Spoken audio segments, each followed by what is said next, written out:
Assalamualaikum warahmatullahi wabarakatuh.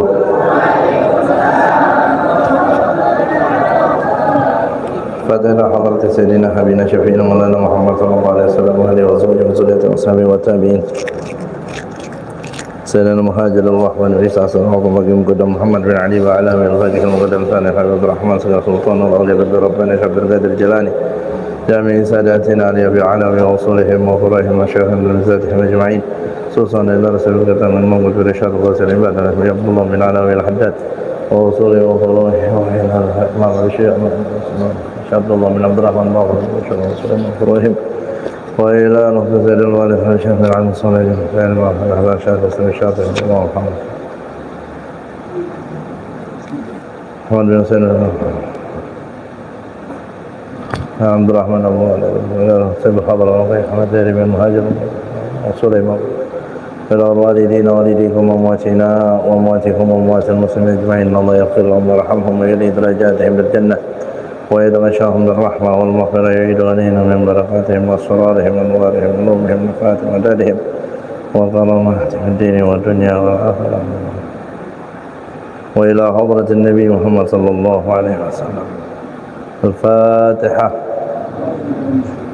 أعوذ بالله من الشيطان الرجيم بسم الله الرحمن الرحيم الحمد لله رب العالمين الرحمن الرحيم مالك يوم الدين إياك نعبد وإياك نستعين اهدنا الصراط المستقيم صراط الذين أنعمت عليهم غير المغضوب عليهم ولا الضالين آمين.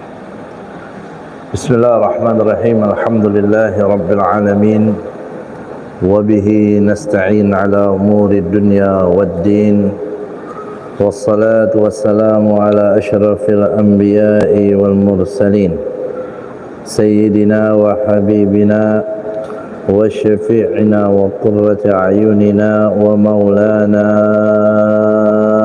محمد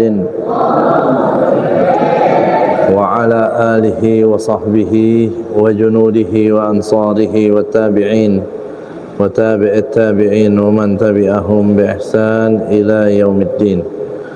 أما بعد سبحانك لا علم لنا إلا ما علمتنا إنك أنت العليم الحكيم فرب اشرح لي صدري ويسر لي أمري واحلل عقدة من لساني يفقهوا قولي اللهم ارزقنا فهم النبيين وحفظ المرسلين وإلهام الملائكة المقربين آمين يا رب العالمين. Ma'asyiral hadirin jamaah yang dimuliakan Allah Subhanahu wa taala. Alhamdulillah kita kembali hadir di majlis ini berkat nikmat taufik hidayah Allah pada kita semua. Semoga Allah memberikan kita limpahan barakat dan rahmatnya, ridha dan inayahnya, dan Allah berikan kita semua taufik hidayah, panjang umur, sehat wal afiat dan ilmu yang bermanfaat. Amin ya rabbal alamin. Kita lanjutkan ta'lim kita dalam kitab Risalatul Muawanah. Qala radhiyallahu ta'ala anhu nafa'anna Allah wa iyyakum bihi wa bi ulumihi fid dharain amin ila an qala wa 'alaika bi ta'ziyati man nazalat bihi musibatun. Masih tentang adab akhlak dalam bergaul, dalam bersosial. Wa 'alaika bi ta'ziyati man nazalat bihi musibatun, dan hendaknya kamu bertakziah pada orang yang tertimpa musibah. Bertakziah, layat atau berbelasungkawa kepada orang-orang yang tertimpa musibah. Qala sallallahu alaihi wasallam, Nabi Muhammad sallallahu alaihi wasallam beliau mengatakan, man azza musaban ay sabbarahu kana lahu mislu ajrihi barang siapa yang bertakziah terhadap orang yang tertimpa musibah, yang datang berbela-sungkawa terhadap orang yang tertimpa musibah, baik itu musibah kematian atau musibah apapun. Ya, takziah nggak hanya khusus ketika ada kematian saja. Dia sakit atau habis terkena musibah apapun itu yang menimpa daripada saudara kita. Apa artinya azza musaban? Sabbarahu, yaitu menguatkan dia agar dia bisa bersabar. Ya, kana lahu mislu ajrihi, kata Nabi, maka dia akan mendapatkan pahala yang sama dengannya. Ya, karena setiap mukmin, sebagaimana dikatakan oleh Nabi sallallahu alaihi wasallam, apa yang Allah takdirkan untuk orang beriman itu segalanya baik. Dapat enak baik, dapat yang enggak enak baik. Ya, karena orang mukmin ketika dia dapat enak dia bersyukur, ketika dapat sesuatu yang enggak mengenakan dia bersabar, maka semua baik. Dan musibah yang menimpa orang mukmin itu antara dia untuk diangkat derajatnya oleh Allah Subhanahu wa taala atau sebagai kafarah, penghapus daripada dosanya. Tatkala mukmin itu bisa menerima dengan apa yang Allah berikan kepada dia, maka kita yang bertakziah, sebagaimana dia yang mendapatkan musibah, dia sabar, dia nerima takdir Allah mendapatkan pahala, maka kita pun, kata Nabi, akan mendapat pahala sepertinya.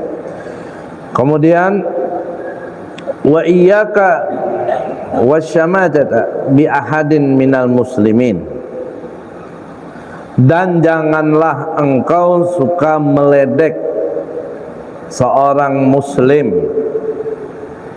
Apa itu syamatata? Wahia an tafraha bima yanzilu bihi minal masaib. Asyamatatu artinya antafraha, yaitu kau gembira, bima yanzilu bihi minal masaib, atas musibah yang menimpanya. Nah, kita diingatkan oleh Imam Haddad, jangan sampai kita senang, gembira, ngeledek ketika kita melihat saudara kita dalam keadaan susah, ketika dia tertimpa musibah. Nah, ini kadang sifat ini suka ada di diri kita, khususnya kalau seandainya yang tertimpa itu atau yang terkena musibah itu orang-orang yang mungkin sedang lagi bermasalah dengan kita, orang yang kita nggak suka kita syukurin loh, biar tahu rasa. Kita bukan merasakan susah dengan susahnya dia, bukan berbela sungkawa, malah kita menampakkan kesenangan dan kegembiraannya. Hati-hati, apalagi kalau ini terjadi sesama umat Islam. Ya, biasanya sering terjadi ini, sifat seperti ini ketika ada rival dalam bisnis, dalam politik, ketika terjadi persaingan. Ya, ketika saingannya celaka, ketika saingannya susah, saingannya bermasalah, ya, tokonya kebakar lah, tokonya rusak lah, tokonya hancur lah, bukannya dia sedih kesian, bukannya dia malah menimbulkan rasa iba, menolong dan membantunya, tapi malah menunjukkan kesenangan dan kegembiraan. Hati-hati. Ya, qala sallallahu alaihi wasallam, Nabi Muhammad sallallahu alaihi wasallam, beliau bersabda, la tudhhiri syamatata bi akhika fayu'afihillahu wa yabtalika. Kata Nabi, janganlah engkau tampakkan kegembiraan atas musibah yang menimpa saudaramu, karenanya Allah akan menyelamatkannya dan dan Allah akan berbalik mengujimu. Ya, balanya bisa berbalik ke kita. Kita kalau melihat orang lagi susah senang, orang lagi sakit senang, orang lagi celaka kena musibah kita senang, ya.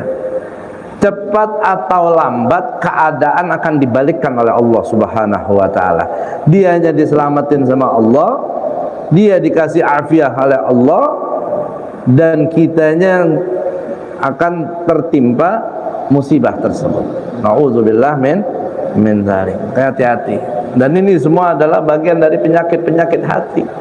Ya, kalau orang yang waras, orang yang jiwanya sehat, yang hatinya bersih, nggak bakal ya punya rasa, punya sifat seperti itu. Ya, dari kemarin taklim-taklim sebelumnya kita diajak di sini untuk kasr qulubil munkasirin, ya, mulatafatud du'afa wal masakin, bersikap lembut pada orang lemah, orang miskin.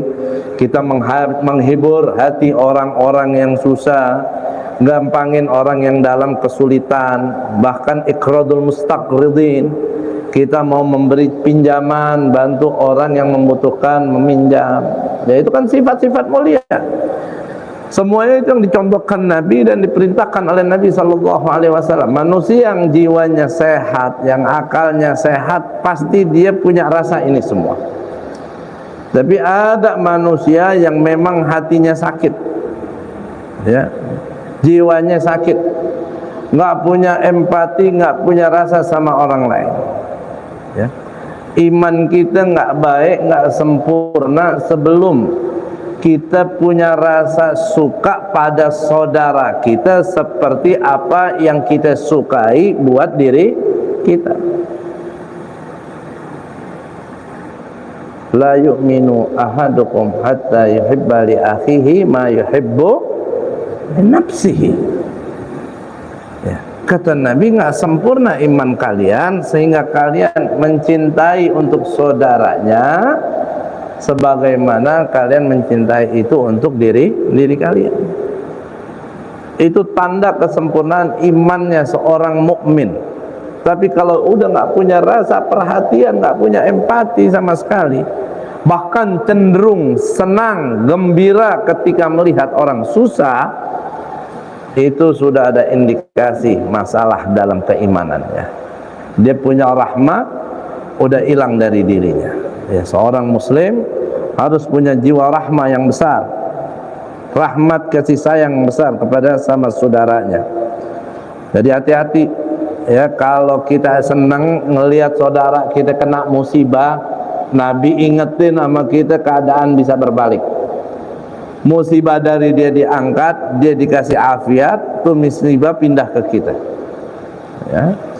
Wahzar an tu'ayyira musliman bi dzambin waqa'a fihi.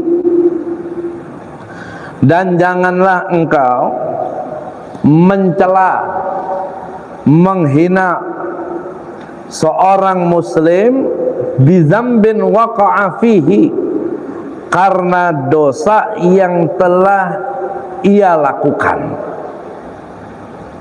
Ya.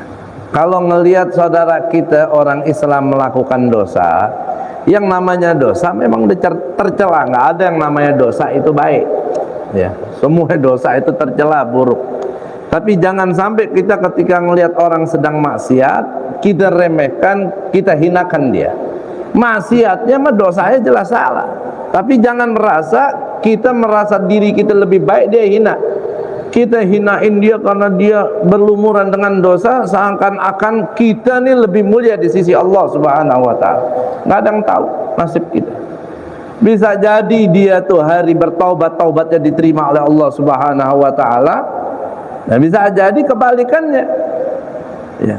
Kita yang udah merasa baik, nggak tahu ya malah terjerumus pada kemaksiatan. Ya. Kalau ada orang berbuat maksiat, wajib kita ingkar, wajib kita tolak. Nggak boleh kita ridho, senang dengan kemaksiatnya. Kita harus nggak suka, kita harus ingkarin perbuatan dosa dan maksiatnya. Tapi jangan kita menghinakan sosok pribadinya. Ya, karena kita nggak tahu hidayah dari Allah Subhanahu wa taala. Jangan memandang remeh siapapun. Bahkan Al-Imam Al-Ghazali panjang lebar membahas dalam hal ini dalam kitab Bidayatul Hidayahnya. Ya, untuk kita nggak boleh merasa takabur, merasa lebih baik dari orang lain sekalipun terhadap orang kafir. Ya, kalau dia kafir, dia syirik, dosa syirik udah jelas, nggak ada dosa yang lebih besar dari itu. Tapi bukan berarti kita bisa takabur, merasa kita nih yang udah pasti nanti di sorga, dia di neraka. Ya, keadaan belum tentu. Bisa jadi dia dapat hidayat masuk Islam, dia bertobat, Allah terima. Bisa jadi kepada kita mengalami sebaliknya. Jangan pernah kita menghinakan orang siapapun. Ya, kita melihat orang yang lebih tua dari kita, kita harus memandang diri kita di bawah dia. Dia lebih banyak ibadahnya, kita jauh lebih sedikit ibadahnya dibanding dia. Melihat orang yang lebih muda dari kita, kita juga nggak boleh merasa lebih baik dari dia. Kita harus memandang sebaliknya. Yang masih muda, yang dosanya pastinya lebih sedikit dibanding kita, mungkin yang dosanya lebih banyak. Hatta dari orang gila pun jangan merasa kita lebih mulia. Orang gila ghairu mukallaf. Dia nggak ada kewajiban, dia nggak ada dosa, sedangkan kita punya kewajiban dan mungkin kita berlumuran dosa. Nah, jadi nggak ada peluang buat kita untuk meremehkan, menghinakan orang siapapun dia, kalau memang kita menjadi manusia orang yang tahu diri. Ya, tapi kalau kita nggak mengenali diri kita, kita akan merasa diri kita lebih baik dari siapapun. Merasa diri kita udah mulia, merasa diri kita udah suci, padahal ya begitu banyak kotoran dosa yang ada di diri kita yang kita nggak ketahui. Nah, makanya sekalipun melihat orang maksiat, di sini diingatkan, ihdar an tu'ayyara musliman bi dzambin waqa'a fihi. Ini dia mah orangnya suka begini begitu, tuh orang tuh parah banget tuh begini. Ya kalau masalah maksiatnya mah udah jelas, nggak boleh kita terima, itu hina, itu buruk. Tapi ya sosok pribadinya hati-hati kita jaga, jangan sampai kita hinakan dia. Kenapa? Fa inna man ayyara musliman bi dzambin, sesungguhnya orang yang menghinakan orang Islam karena perbuatan dosanya, lam yamut, itu orang tidak akan mati hatta yabtaliya bimisli ma'ayyara bihi, sebelum ia tertimpa seperti apa yang pernah ia cela sebelumnya. Ya, hati-hati. Kalau kita nginain orang atas satu perbuatannya, kita meremehkan, kita merasa lebih baik, lebih mulia, diingatkan di sini kita nggak akan mati sebelum kita terjerumus pada dosa yang sama kayak begitu juga. Maka ketika Allah jaga kita dari kemaksiatan, ya, kita melihat orang bermaksiat, bukan kita mengatakan diri kita baik, dia tercela, dia hina, enggak. Tapi kita yang harus kita lakukan apa? Kita bersyukur kepada Allah kalau Allah jaga kita dari itu maksiat. Dan kita minta pada Allah agar dia diberikan hidayat. Bukan tempat kita untuk meremehkan dan menghinakannya. Dan ini memang sulit, gak main-main. Ya. Ini tipis banget nih bedainnya nih antara kata kita nggak suka dengan maksiatnya sama nggak suka sama orangnya. Ya, justru kita lebih banyak cenderung bukan benci dengan kemaksiatannya, tapi banyak kita yang benci dengan sosok orangnya. Ya, buktinya apa? Banyak orang yang melakukan maksiat serupa, kita biasa aja. Tapi ketika maksiat itu dilakukan oleh orang tertentu, kita membencinya. Berarti yang kita benci pelakunya, bukan dosanya. Nah, ini masalah, hati-hati. Ya, kalau emang kita benci dengan dosanya, dengan kesalahannya, mau siapapun yang melakukan kita nggak suka. Mau siapapun yang berbuat kita pasti benci. Tapi terkadang begitu. Ketika si fulan yang ngerjain kita marah, kita nggak senang. Tapi kalau fulan yang lain yang ngerjain kita biasa aja. Ada apa? Ya, Berarti ada permasalahan pribadi kita dengan orangnya di sini. Dan bukan itu ingkar maksiat yang diminta oleh Nabi kita Muhammad sallallahu alaihi wasallam. Kalau itu justru kita menunjukkan kebencian kepada sama muslim. Kita menghinakan saudara kita sama muslim. Nah, kalau itu yang kita lakuin, ya diingetin kita nanti nggak nyicipin mati kecuali kita udah berbuat dosa yang sama. Nauzubillah min dzalik. Maka minta afiat. Ketika kita melihat ada orang terjerumus dalam dosa, dalam salah, bersyukur Allah udah jaga kita. Minta selalu Allah lindungin kita dari itu dosa. Nah, kalau emang sayang sama saudara, doain. Ya, ngedoain orang ini nggak perlu didengar sama orangnya. Nggak perlu harus diminta depan mukanya dia. Ya, kita doain dari belakang, bahkan itu mustajab. Doa fi dhahril ghaib ini lebih diijabah oleh Allah Subhanahu wa taala dan pahala yang lebih besar. Doain ya Allah, mudah-mudahan dapat hidayat, dia taubat dari itu dosa. Daripada malah kita ngomong macam-macam, ngalor ngidul, menghinakan, apalagi menyebarkan aibnya itu. Ya. Ini yang udah jelas-jelas kita lihat salah aja nggak boleh kita hinain. Nah, penyakitnya sekarang nih, yang nggak kelihatan salahnya dicari-cari kesalahannya. Yang nggak kelihatan aibnya dicari-cari aibnya, dibongkar, disebarluaskan, dijelekkan di publik. Nah, ini hati-hati. Cepat atau lambat keadaan itu akan berbalik ke kita. Wa alaika bitafriji anil makrubin, dan juga hendaknya kamu melapangkan orang-orang yang dalam kesusahan. Wa qada'i hawaijil muhtajin, dan mau memenuhi kebutuhan orang-orang yang membutuhkan. Wa satri auratil muznibin, dan menutup cacat orang-orang yang bersalah. Ini 3 hal lagi adab sifat mulia yang perlu kita tanamkan di dalam diri kita. Ketika melihat orang susah, kita mau melapangkan, mengeluarkan, bantu dia dari kesusahannya. Orang lagi banyak hajat, punya perlu, kita bantu dia, tolong dia untuk dia memenuhi hajatnya. Orang lagi banyak bersalah, dia melakukan dosa, jangan malah kita buka kesalahan, dosa dan cacatnya. Kenapa? Qala sallallahu alaihi wasallam, bersabda Rasulullah sallallahu alaihi wasallam, ya. Ini dari kemarin sama pelajaran ini nih, kalau kita terapin semuanya, kita amalin, hidup kita kira-kira damai nggak? Damai banget, nyaman banget, tenang banget. Ini sekarang kita dikit-dikit hidup dalam keributan, musuhan, saling ejek, saling caci, saling maki, saling menjatuhkan. Kenapa?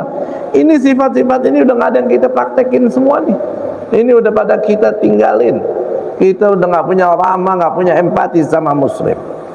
Kita pada masa bodoh, kita mikirin diri kita, mikirin kelompok kita dan golongan kita masing-masing. Bukan Islam lagi sekarang yang kita jadikan pedoman, yang kita jadikan pegangan untuk persatuan kita, untuk ukhuwah kita. Tapi kalau seandainya nih semuanya kita praktekin, kita terapin, ya Allah, indah banget hidup, nggak perlu repot, ya, lahan pahala di mana-mana ada.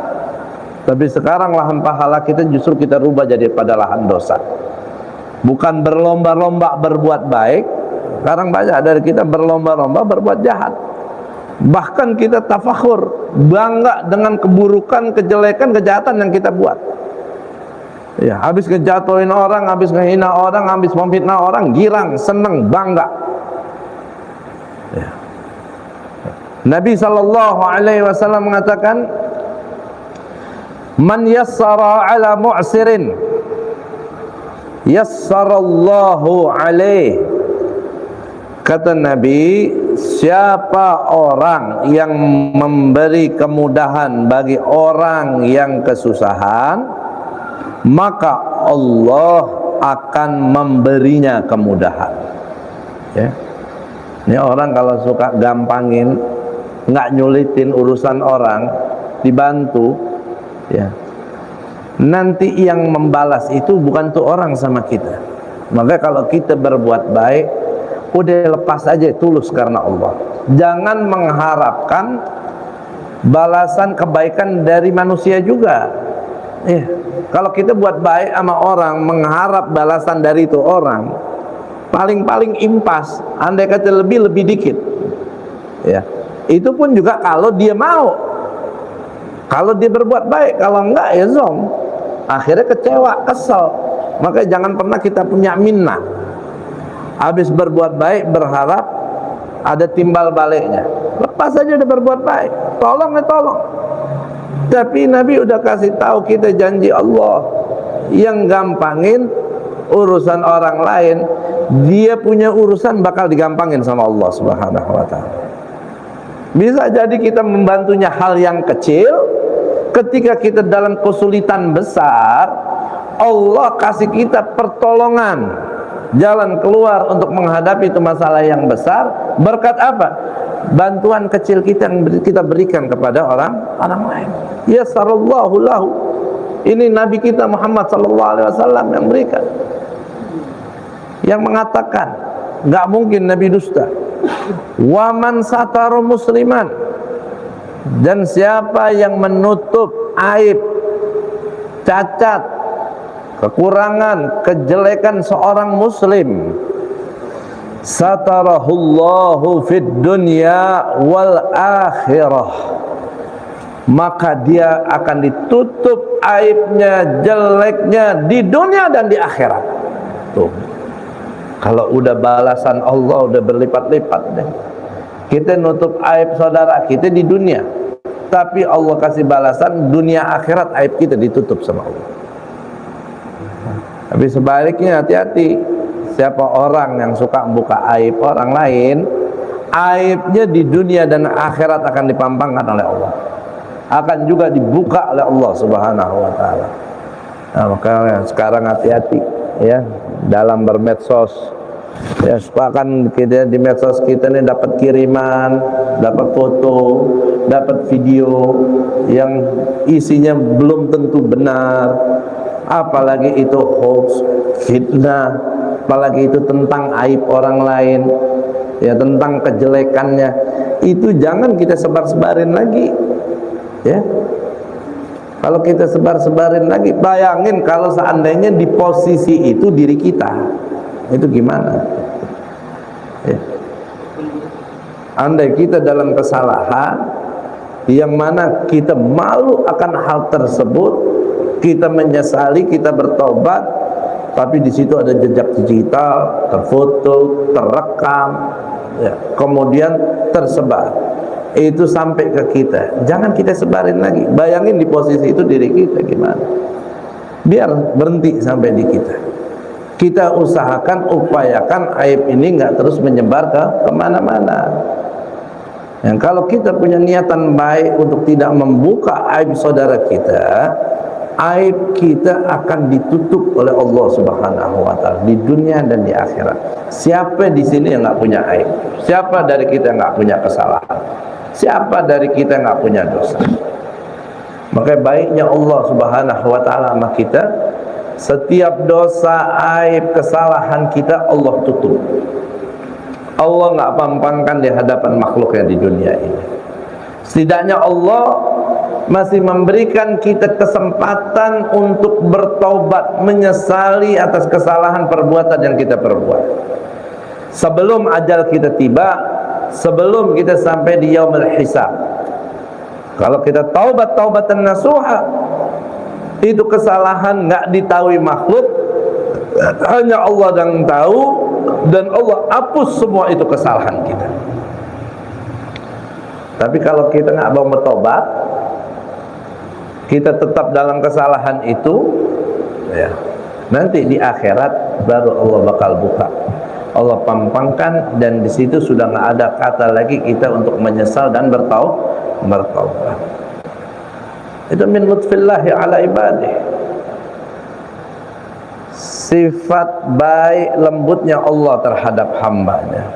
Setiap dosa kesalahan yang diperbuat hambanya, Allah nggak berikan ciri dan tanda di hambanya, sehingga kita satu sama lain nggak ada yang tahu apa kesalahan dosa yang kita perbuat. Tapi coba kalau setiap dosa aja Allah kasih ciri tanda di tubuh kita, di muka kita deh, ya. Setiap habis dosa satu titik, setiap habis dosa satu titik. Wallah, muka kita udah nggak ada yang jelas nih sekarang. Skincare tambah laku bakalan. Tapi mau skincare apaan juga gak bakal hilang kalau titik hitamnya dari dosa itu. Tapi jangan salah, walaupun di zahir kita nih titik-titik dosa itu, titik hitam itu nggak ada, tapi setiap dosa yang kita perbuat itu akan menjadi titik hitam di hati kita. Lebih bahaya lagi sebetulnya, ya, setiap dosa yang kita perbuat itu jadi zulmah, jadi titik hitam di hati kita yang terus akan menggelapkan hati kita sampai hati kita mati kalau kita nggak bertobat. Memang nggak ditampakin sama Allah, tapi tetap itu ada. Loh, kalau ditampakin kita nggak ada yang bisa saling jumpa, nggak ada yang bisa saling ketemu. Ini hari aja udah berapa banyak dosa yang kita perbuat, yang kita tahu, yang kita nggak tahu, yang kita sadar, yang kita nggak sadar. Nggak ada nih kita bisa interaksi begini. Mungkin antum nggak kuat ngeliat muka saya juga mungkin nggak kuat ngeliat antum semua. Kalau seandainya aib kita semua dibuka, maka kalau Allah udah tutup aibnya, ya, bersyukur, bertobat. Ya, yang lebih bodoh lagi nih kadang aibnya sudah ditutup malah dibuka-buka. Banyak orang sekarang bangga dengan maksiatnya. Ya. Ada dulu orang mabok malu, sekarang mabok daripada selfie. Pacaran malu, sekarang pacaran malah dipajang-pajang di sosmednya. Berbuat dosa apapun diam-diam malu, sekarang dipamerkan. Ya. Bukan lagi orang sekarang melakukan dosa, tapi berbangga, berlomba-lomba dengan dosanya. Ini lebih dahsyat lagi. Udah nggak ada malunya sama orang, nggak ada malunya sama Allah. Seakan dia bakal hidup kekal abadi di dunia. Dia lupa dengan matinya, dia lupa dengan yaumul hisab, dia lupa dengan neraka yang juga Allah sediakan di akhirat. Bukan cuma surga aja yang ada, tapi ya itulah hidayah hati.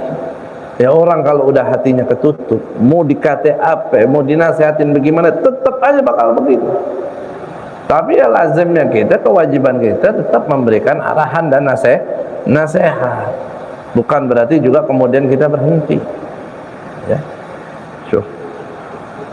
nggak boleh kita buka aib kita sendiri, apalagi kita mau buka aib orang lain. Pokoknya kalau ada mau buat jahat sama orang, pikirin kalau perbuatan itu terjadi di diri kita gimana rasanya. Kita mau ngomongin kejelekan orang, gimana rasanya kalau kejelekan kita diomongin. Mau buka aib orang, gimana kalau aib kita dibuka sama orang lain. Kita mau bohongin orang, gimana rasanya kalau kita dibohongin orang lain. Ya. Sebagaimana tuh orang sakit nggak terima, sebagaimana kita sakit nggak terima kalau digituin, itu orang juga sama. Tapi kalau ada orang salah, aibnya kita jaga, kita tutupi, ya. Apa yang Allah berikan? Satarallahu fid dunya wal akhirah. Allah akan mensatar dia, Allah menutup aib dia di dunia dan di akhirat. Ya. Ini nutupin aib bukan berarti ada orang salah, ada orang korupsi, ada orang nyolong, ada orang dagang narkoba, ada orang berjudi, kita tutupin, kita biarin, nggak kita aduin. Bukan itu maksudnya. Ya, kalau tindakan-tindakan maksiat itu kan wajib kita nahi munkar.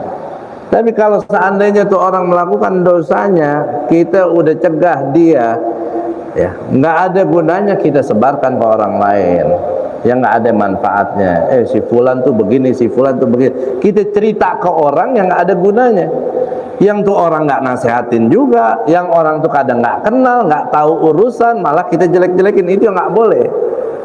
Ya, bukan berarti maksiatnya kita tutupin tuh kita lindungin, bukan. Ntar ada yang salah paham lagi. Ini ada bandar judi di kampungnya didiemin. Kenapa? Nutup aib saudara. Wah, itu bahaya. Ada bandar narkoba di kampungnya dibiarin. Kenapa? Kata Habib, nggak boleh diaduin. Ya, ini kan aib, jadi harus kita tutup, harus kita lindungi. Sambar geledek loh kalau begitu. Ya, jadi bedain ya, maksudnya bukan berarti satar aib di sini kita menutupi kemaksiatan orang, bukan. Kemudian waman farraja an muslimin qurbatan min qurabid dunya farrajallahu anhu qurbatan min qurabil yaumil qiyamah. Kata Nabi, barang siapa yang melapangkan baginya satu kesusahan bagi orang muslim di dunia, maka Allah akan melapangkan kesusahan-kesusahan dia di hari kiamat. Ya.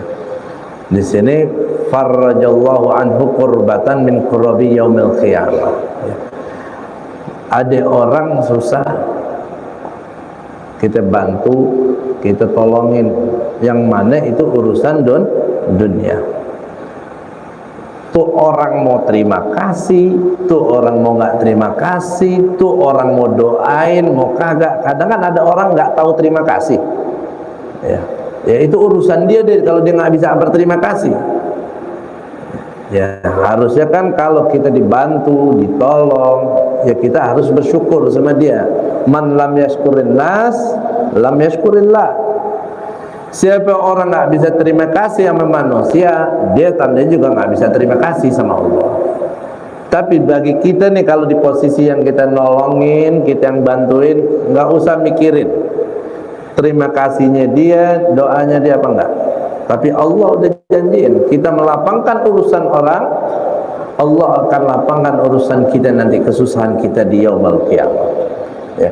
Semakin banyak kita bantu, semakin banyak Allah bantu kita. Ya. Kemudian waman kana fi hajati akhihi kana Allahu fi hajatihi. Dan barang siapa yang berada dalam hajat saudaranya, maka Allah akan membantu hajatnya. Ya. Saudara kita lagi punya hajat, kita ada di dalamnya. Artinya apa? Kita support dia, kita dukung dia. Tatkala kita ada hajat, ada perlu, yang support kita, yang dukung kita bukan tuh manusia lagi, bukan tuh makhluk, tapi siapa? Allah Subhanahu wa ta'ala. Allah yang punya kuasa. Ya, Allah yang punya alam semesta ini. Gimana Allah bantu hajat kita? Ya gimana Allah punya cara. Bisa aja Allah kirimin hamba-hambanya untuk menolong dan membantu kita. Tapi kalau kita nggak pernah ada mau menuhin hajat orang lain, ya jangan harap Allah mau menuhin hajat kita. Jangan harap Allah mau bantu dan tolong kita, la fid dunya wala di akhirat. Tapi kalau kita bantu makhluk Allah, Allah tuh senang lihatnya. Sesama makhluk, tapi dia bisa saling bantu, saling tolong, saling perhatian. Maka Allah akan beri balasan kepada tuh hamba lebih besar dari apa yang dilakukan oleh tuh hamba. Ya, ini sifat rahmah semua. Ini semua yang dicontohkan oleh Nabi kita Muhammad sallallahu alaihi wasallam. Wallahu fi aunil abdi ma kana al-abdu fi auni akhi. Dan Allah selalu menolong hambanya selama hamba itu mau menolong saudaranya. Ya. Jadi orang yang suka menolong, dia juga akan ditolong. Siapa yang menolongnya? Allah Subhanahu wa ta'ala, Zat yang Maha Menolong. Dan melakukan itu semua tulus, ikhlas, semata-mata karena Allah. Jangan mau bantu, mau nolong, mau menuhin hajat kalau lagi ada maunya. Kalau lagi mau ada pemilihan, ya Allah, orang perlu apa juga dibantu. Ya, biar dipilih, biar dapat suara. biar dapat simpati dari rakyat, dari masyarakat. Ya, hajatnya paling dapat suara doang, tolongan dari Allah mah kagak. Ya. Kan banyak tuh model begitu, giliran ada maunya baik, tapi urusannya selesai, agak bego lagi, nggak ada nolong lagi, nggak ada bantu lagi. Ya, dia mau cuma jalanin transaksi kebaikannya sampai manusia doang. Nah, kita kalau jalanin kebaikan, transaksi kita sama Allah. Jadi yang bayar Allah. Cakep kalau Allah ngasih mah udah di luar dugaan kita semua balasan Allah Subhanahu wa taala. Allah nggak pernah menganggap kebaikan kita itu kecil. Sekecil apapun kebaikan yang kita lakukan, Allah akan beri balasan dan ganjaran yang besar. Alhamdulillah. Wa 'alaika bi imatatil adza an tariqil muslimin.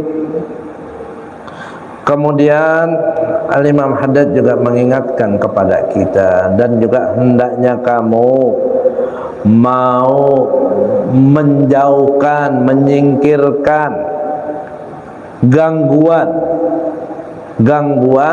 antarikil muslimin, dari jalan-jalan orang Islam. Ya, ketika di jalan nih ada gangguan, umpamanya di jalan raya kita, di gang kita, di situ ada beling, ada paku, ya, itu jangan dibiarin atau kita cuma nyingkir doang, benahin, ya, buang, hindarin, biar jangan sampai nanti ada saudara-saudara kita yang lewat celaka kena itu semua. Nah, itu pahalanya gede tuh, jangan dianggap sepele. Imatatul adza antarik, kita menghilangkan gangguan yang ada di jalan, itu pahalanya Masya Allah. Ini juga termasuk amal yang mudah banyak kita sepelekan. Ya, kita kalau lagi jalan ngelihat ada duri, ada beling, ada paku, paling kita ngeles doang, nyingkir doang, ya, tanpa ada kita mikir itu nanti kalau ada orang lewat gimana ya. Atau umpamanya di masjid ada air, habis hujan ada bocor. Kalau orang yang masih punya rahmah, hatinya masih punya sayang sama saudaranya, dia nggak bakal biarin itu. Pasti dia akan sibuk, dia cari pel, dia cari lap, atau dia cari bangku atau apa yang bisa nutup pembatas biar orang nggak kepleset. Cuk, Nabi ajarin kita, contohin kita ke situ. Dan sekarang yang begini pun juga kita tinggalin, malah kita bikin gangguan kadang, ya, malah kadang kita suka malah bikin celaka di jalan. Bukan ngilangin suatu yang bisa bikin celaka, malah kita yang bikin orang biar pada celaka, sengaja atau kita nggak sengaja. Fa inna dzalika min syu'abil iman. Karena hal tersebut adalah termasuk bagian dari keimanan, cabang daripada keimanan. Artinya amal baik yang menandakan keimanan seseorang. Intinya apa? Orang yang beriman enggak pengen orang lain celaka sebagaimana dirinya enggak ingin celaka. Kalau seandainya kita menyelamatkan diri kita biar enggak celaka, tapi masa bodoh, orang lain mau celaka masa atau tidak kita enggak pikirkan, nah ini udah tanda dhaful iman kita, lemah daripada iman kita. Wa fil hadis, dalam satu hadis, qala an-nabiy sallallahu alaihi wasallam, bersabda Nabi Muhammad sallallahu alaihi wasallam, ra'aitu rajulan, aku melihat orang, yataqallabu fil jannah, dia sedang menikmati kenikmatan surga, di dalam surga. Fi ghuzni syauqin qata'ahu min tariqil muslimin. Apa sebabnya? Karena sebatang duri yang ia potong dari jalan kaum muslimin. Ya. Jadi ngelihat Nabi di surga, ada orang sedang menikmati kenikmatan surga. Dan Nabi tahu itu orang masuk ke dalam surga, mendapatkan kenikmatan di surga. Sebab utamanya diantaranya apa? Gara-gara dia motong pohon duri. Ya. Gara-gara pohon duri. Jadi biasanya orang Islam lewat situ, orang-orang melintasi jalur itu suka kesulitan nih. Ada duri-duri yang bisa melukai mereka. Ini satu orang ngebersihin tuh pohon biar orang gampang lewat, biar orang nggak luka, nggak celaka gara tuh pohon. Kata Nabi, gara-gara tuh pohon Allah taruh dia di surga dan bisa menikmati kenikmatan surga. Tapi ini orang ya sholat, ya sholat. Kalau puasa ya puasa. Bukan berarti kerjaannya cuma motongin pohon aja masuk surga, enggak. Ini Nabi lagi nyontohin ya, amal kecil begitu bisa membantu seorang masuk surga, tapi tetap dia jalanin syariat Islamnya dengan baik. Makanya jangan kita kalau dengar hadis-hadis gini langsung kita ambil kesimpulan satu ibadah doang yang dia lakuin. Oh gitu ya, ya udah besok gue nyari pohon duri aja dah. Setiap pohon duri dipotong, pohon mawar tetangga dipotong juga, ada durinya. Bukan masuk surga lo, masuk penjara bisa jadi, dituntut. Ya. Jadi apapun yang bisa mengganggu, merusak atau membahayakan ya orang secara umumnya, apalagi orang Islam, kalau kita hilangkan itu, kita bersihkan biar orang pada selamat, itu punya posisi kebaikan yang besar di sisi Allah Subhanahu wa taala. Sebagaimana hadis tadi Nabi sallallahu alaihi wasallam ceritakan seorang di surga karena dia motong pohon berduri dari jalannya orang Islam. Kemudian wa 'alaika bi rahmatil yatim, dan juga hendaknya kamu menyayangi anak-anak yatim, wal mashi ala ra'sihi, dan mau mengusap kepala mereka. Mengasihi, memperhatikan, menyayangi anak yatim bukan cuma bulan Muharram doang, ya, tapi setiap saat, setiap hari, setiap waktu, setiap bulan kita harus punya rasa sayang, perhatian kepada anak-anak yatim. Kata Nabi, ana wa kafilul yatimi kahatain, aku dengan orang yang memelihara anak yatim seperti dua jari ini, jari telunjuk dan jari tengah, fil jannah, di surga. Artinya apa? Telunjuk sama tengah ini dekat, ya. Nabi senang banget dengan umatnya yang mau memerhatikan, memelihara, menyantuni anak-anak yatim. Siapa yatim? Yatim dalam Islam yaitu anak yang belum baligh, yang telah wafat ayahnya, itu yatim. Berarti kalau yang wafat ibunya nggak disebut yatim. Atau wafat ayahnya tapi dia sudah baligh, itu juga tidak disebut yatim. Nah, ini berulang kali saya sampaikan, ya, khususnya ketika di bulan Muharram. Sebagaimana biasa di kita banyak tuh kegiatan santunan anak-anak yatim. Definisi yatim ini harus kita pahamin dengan betul, biar jangan sampai ketika kita menarik angsuran sumbangan dari umat untuk anak yatim, untuk kita serahkan kepada anak yatim tapi tidak tepat sasaran. Akhirnya kita kasih anak yang kategorinya bukan yatim, kitanya dosa. Nah, itu orang juga kesian makan harta anak yatim. Ya, karena banyak kita saksikan ketika acara santunan anak yatim, itu anak yatimnya banyak juga yang udah dewasa, artinya sudah balik, dia sudah SMA, dia sudah kuliah, bahkan udah gede kok, bapaknya udah meninggal, yatim juga. Nah, kalau bicara yatim dalam Islam, dalam syariat, itu tadi belum balik dan ayahnya meninggal.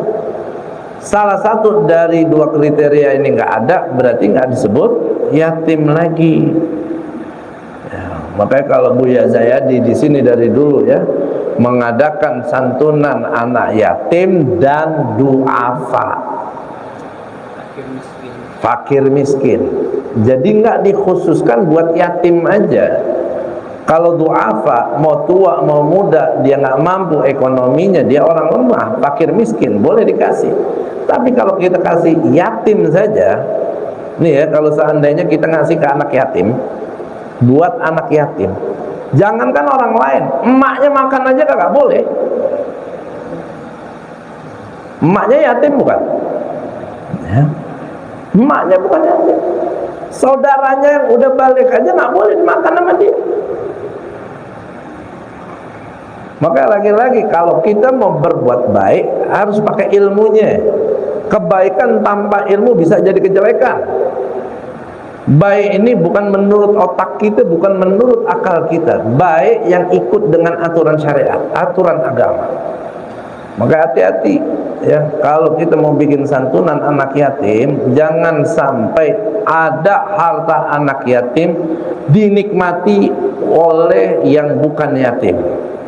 Baik kita atau orang yang kita kasih itu bukan yatim. Ya. Orang ngumpulin buat anak yatim, bantuin buat anak yatim, ngambil dana buat anak yatim, tapi minta jatah amil. Ini apa-apa ada jatah amil. Amil tuh di zakat ada jatahnya. Amil harta anak yatim enggak ada, jangan, hati-hati. Kalau ente masih butuh duit, ya jangan cari duit dari anak yatim. Kerja yang lain banyak. Atau jual es batu juga kita bisa dapat duit. Jangan manfaatin orang-orang susah, anak-anak yatim untuk pendaringan kita. Ya, orang yang makan anak yatim kan Allah istilahkan apa? Seperti dia memakan api, memasukkan api ke dalam perutnya. Udah pastinya di akhirat itu bakal susah. Hati-hati. Ya, jadi kalau seandainya di Muharram mau mengadakan santunan anak yatim, silakan, tapi hati-hati ya, jangan sampai kita menyalahkan aturan. Bikin santunan anak yatim, fakir, miskin dan duafa, diumumin aja. Jangan cuma dikhususin anak yatim. Sekarang kita minta duit sama jamaah buat santunan anak yatim. Ayo kita mau bagi nih buat anak-anak yatim. Itu kan duit kita minta, berarti kan haknya anak yatim. Ini belum kita serahin udah kita belanjain. Kita beliin tas, kita beliin buku, kita beliin pulpen. Ya, belum tentu tuh anak yatimnya mau itu semua. Belum tentu dia nggak punya itu semua. Kalau dia punya, Muharram dapat santunan anak yatim 10 tempat, semuanya ngasih tas. Mau ngapain 10 biji tas, banyak banget. Ya. Kalau itu duit tidak haknya anak yatim, nggak boleh kita tasarufkan sembarangan. Kalau orang ngasihnya itu, berikan itu. Kecuali kalau ada orang nitip ke kita, nih saya kasih nih 1 juta, beliin ini ya buat anak-anak yatim. Itu orang yang ngasih emang nujuin khusus. Tapi kalau kita udah targetkan mau bagi uang, udah kasih uang. Jangan kita belanjain sendiri. Atau memang udah kita rencanakan kita mau beliin sembako, kita minta sama orang nih mau beli sembako, kita mau kasih anak yatim. Ya. Tapi kalau kita kasih ke anak yatim, emaknya aja kagak bisa makan nanti. Ya, karena emaknya bukan yatim. Makanya saya kan juga ada pesantren di Cibinong. Kadang ada orang datang, "Beb, saya mau ngasih nih beras buat anak yatim." Saya tolak. Kalau ente mau ngasih buat anak yatim, saya nggak mau. Tapi kalau ente mau ngasih buat santri, buat pesantren, nih siapa yang makan, silakan. Kalau lu ngasih buat yatim doang, gue ribet masak ya, gue bedain. Ya, yang boleh cuma anak yatim doang. Ntar kalau yang lain makan, dosa dia. Kalau mau ngasih, udah umumin aja, jangan dikhususin yatimnya.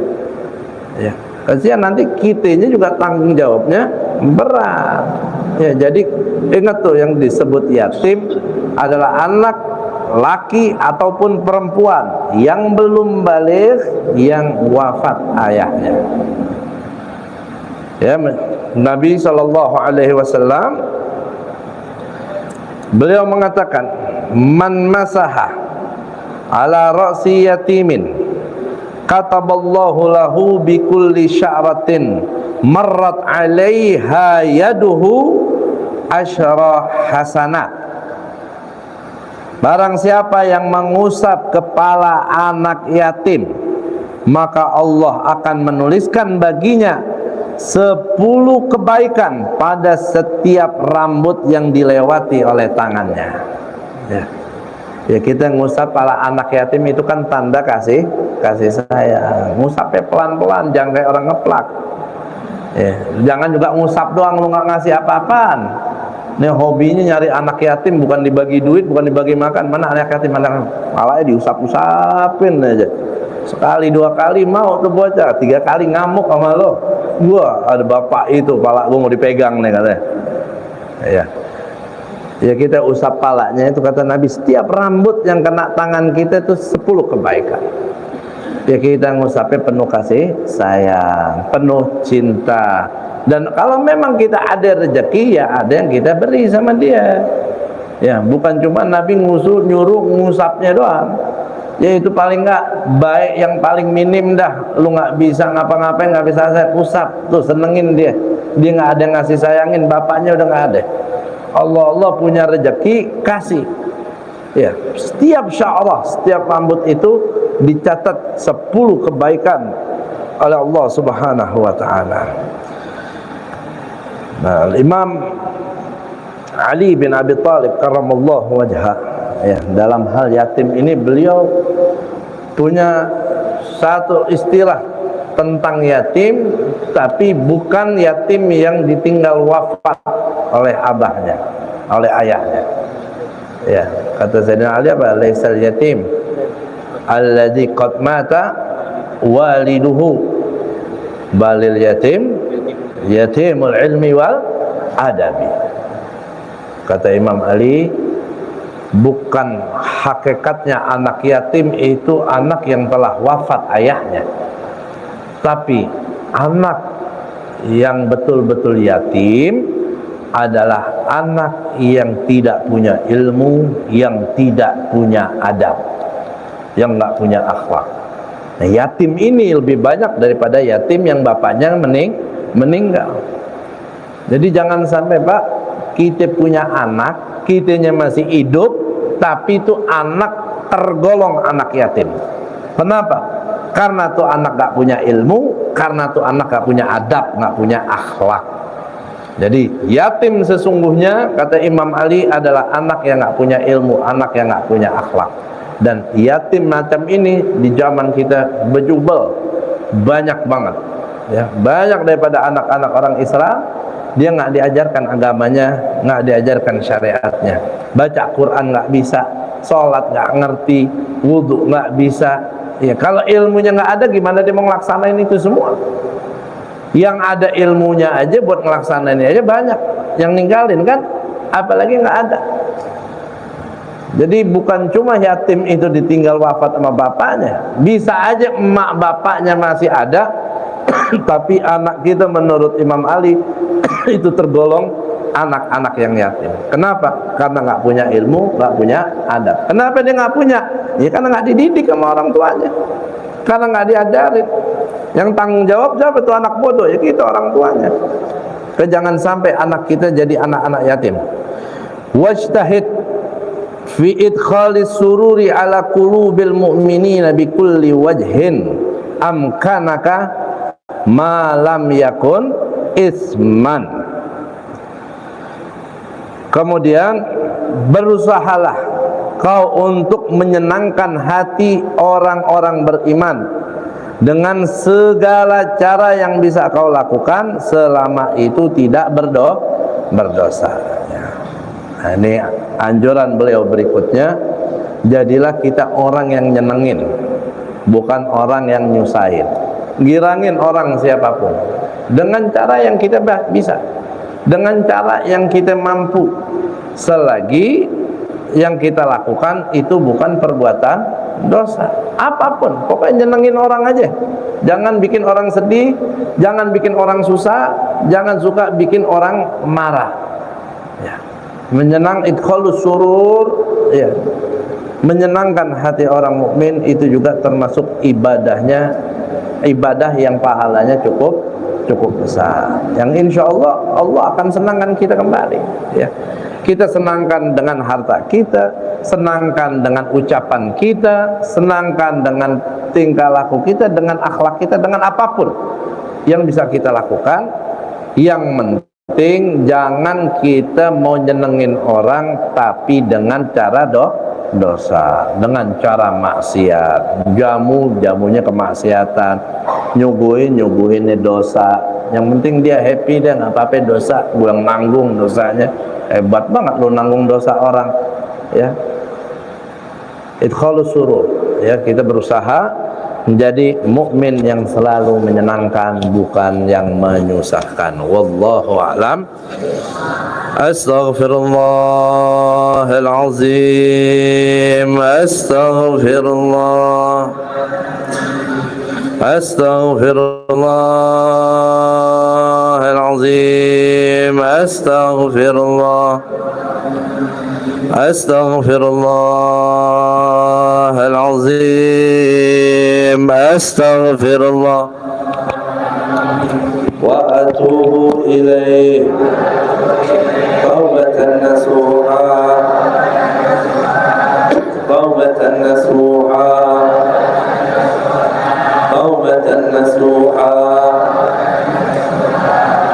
Qala Rasulullah sallallahu alaihi wasallam wa qala wa nabiyyuna min fadli la ilaha illallah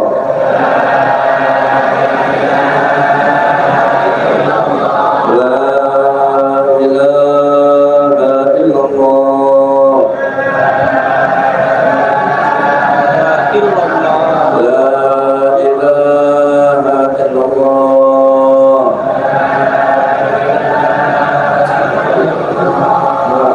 Rasulullah